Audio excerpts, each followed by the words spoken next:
My name is Steven Joseph Portoles. I am 26 years old. I am currently the tour and museum coordinator for the Palm Springs Historical Society. I was born in Yonkers, New York. I came out of the Coachella Valley at 5 years old. I have very limited memories of New York. This is where I went to school. This is where I was raised. You know, I had my 2 dogs out here, and just this is my life. This is where everything happened to me, you know. So I started with the Historical Society. It was August of 2021. I was just 2 weeks shy of turning 22. Basically, what had happened was that I went to a film school. I graduated college in April of 2021. It was really tough out there, you know, just LA, and not to mention the pandemic was still heavy at the time. So one thing led to another. I couldn't stay out there. So I moved back to India with my family in June of that year. I connected with a gentleman, Jim Cook. He was a docent here for a while, and he did videography on the side, and my brother was working with him first. And I thought, well, I'm like a film guy, so and I'm coming back home to the Coachella Valley, so I'm like, let me get in on this, and he was gracious enough to take me on. In the meantime, Kathy Leonard, who is our tour director and a very integral member of this team, she was looking for somebody to help her with the tours, so like just kind of a new position. And she had went to Jim and said, do you know anybody? And Jim had said, well, there's this one guy, he's coming home from college, so he might be your guy. And so I agreed to do it because I knew I needed the work. I wanted to get established. So Jim had directed me to Kathy, and we spoke, and just I think right away we had connected.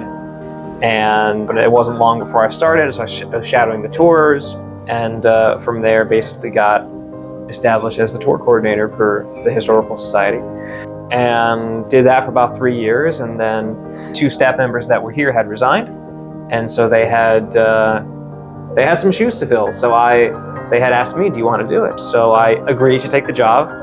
And so in October of 2024, I started here at the museums as the full-time staff member. Added museum coordinator to my tour coordination. And and I've been doing that for the last couple of years now. I learned just how strong my work ethic is. I think for the longest time, I was kind of unmotivated, maybe uninspired. And it was this job that really helped me to see, like, okay, when I've got a task in front of me, I want to get it done. You know, I'm a bit of a perfectionist. Being a perfectionist is a blessing and a curse, I think, as we all know. You know, sometimes I can overwork myself a little bit, but at the same time, I am grateful that, you know, I have this mentality of like, okay, I've started something, I want to finish it. You know, if I don't think I can finish it, then I don't commit to it. I learned through the job just how capable I am, you know, because it's easy sometimes to think less of ourselves because of whatever, maybe it's our past experiences, maybe our past failures. But just learning to grow on the job. When I started at the museums, I was kind of just thrown in the fire because at the time there were only 2 of the museums. There was the Adobe and the Cornelia White House. And then, you know, I'd taken the job, and they said, oh, by the way, we're going to add the Ruddy's General Store and the Trini Lopez exhibit, and you need volunteers, so good luck. So that's not quite how they phrased it, but that was how I interpreted it. It's like, okay, what am I going to do here? Sometimes you just have to be thrown into the fire to know how to do things, and then you just kind of come up with your own system. You know, like we got the volunteer calendars, and I've gotten pretty good, and just having a connection with the volunteers, I think definitely helps. You know, getting to know those people to the best of my ability. There's a lot of them, so it's tough. You know, I feel like a shepherd of sorts, but I know my sheep, and I think that's what's very important. I feel like what I brought to the Historical Society was, I guess, first and foremost, willingness, determination. You know, I've had this mentality of, I want people to know that we exist here. I want us to be out there and be welcoming, you know? So, like, if I don't have a volunteer for a particular day on a building, I don't want to just close the building. And it'd be easy to do that, right? That is like the last resort for me. You know, I want these doors to be open. You know, it's a free museum. Like, how much more inviting could you get? But if these doors are open and we have volunteers that are personable, welcoming people in, you know, because that's the mission of the Historical Society, right? To preserve all this and to pass it along. You know, even if I have to cover one of the ships myself, you know, I do not want to close the doors. In short, say that's what I brought, was just this sense of mission. It's almost like Palm Springs is like Hollywood's cousin. You know, movies were filmed here. This is where the stars hung out. And I think just that particular aspect of the history is what I find most interesting. That's one thing I hear Kathy will sometimes make fun of, is like, people are on the tours, they don't know who Elizabeth Taylor is, they don't know who Bob Hope is, they don't know Dinah Shore. And I know who they are now, obviously, but when I first started, I'm like, my only knowledge of those people were the street names, you know? Like, oh yeah, who is Dinah Shore? Like, oh, that street's named after her. And it's like finding out that, like, no, these are actual people, of course, and, you know, they left their mark on the city. You know, we're running the risk of, like, people forgetting, even getting to a point where people aren't going to remember who Frank Sinatra is, or Dean Martin, you know? So I think just the Historical Society, and, you know, we're in the Trini Lopez exhibit right now, which nobody knows who he is. I didn't know who he was until we opened this, and just, I learned who he was, I listened to his music, I became a fan of his music. And I think that, to me, is what stands out most about what the Historical Society is doing, is just preserving the stories of these legends. I've met so many people across these 5 years, and like their stories alone, you know, for instance, just the amazing team we have, our former staff members, you know, our webmaster. I mean, yeah, so many people to name. It's just impossible to get to all of them. If I had to pick one person, it's really hard, but if I had to, it would be Kathy Leonard, because, you know, she just saw me for me. I basically started under her with the tours, because she kind of runs all the tours. Naturally, I was a little nervous when I started, but, you know, Kathy was just beside me.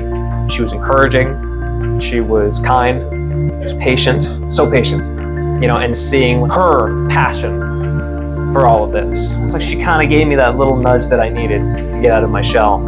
And from there, I just kind of learned how to be more outgoing. This job just gave me my much needed experience of working with people to learn how to deal with difficult situations. And I will definitely carry that with me as I continue into this next phase of my life. I think advice that I would give to people my age or a little bit younger is take that leap of faith. I think surrender is a lot more than just saying I surrender. Surrender is an action. You know, I didn't think I'd be capable of the things that I was being asked to do when I started all this. I used to get scared of answering the phone when I started, but you take that step. You know, what's the worst that could happen? It might go poorly, probably will, but you learn and you live, and just get out there. You have more worth than I think you realize you have. And it hurts because I see a lot of young men and women really struggling in my generation. You know, they don't know who they are. And focus on what you love. So I think the things that we love, the things that we're interested in, are very much a part of our DNA. And there's natural growth, there's natural change, but, you know, don't change who you are to please somebody else. It's exhausting, and it's gonna fail. You're gonna exhaust yourself so much, it's just not worth it. So just be who you are, perfectly imperfect. So this has been the most interesting thing for me, is that I started here in 2021, very aimless in life, didn't really know where I was going. And it was 2 years into this job that I got really in touch with my Catholic faith. I was raised that way, but didn't really practice. And it gave me the much needed hope in life, knowing that there's something bigger out there.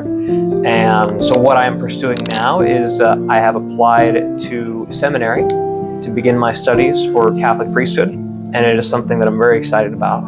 And, you know, even going back to what I said before, just being that shepherd for those in need, pointing them to the shepherd, you know, and just being here at this job has allowed me to get the experience of working with people, you know, on a smaller scale. You know, like, I think of like the satisfaction that I get whenever I book a private tour for somebody. Like, I'm there to fulfill that role so that they could enjoy their trip or they could enjoy their day.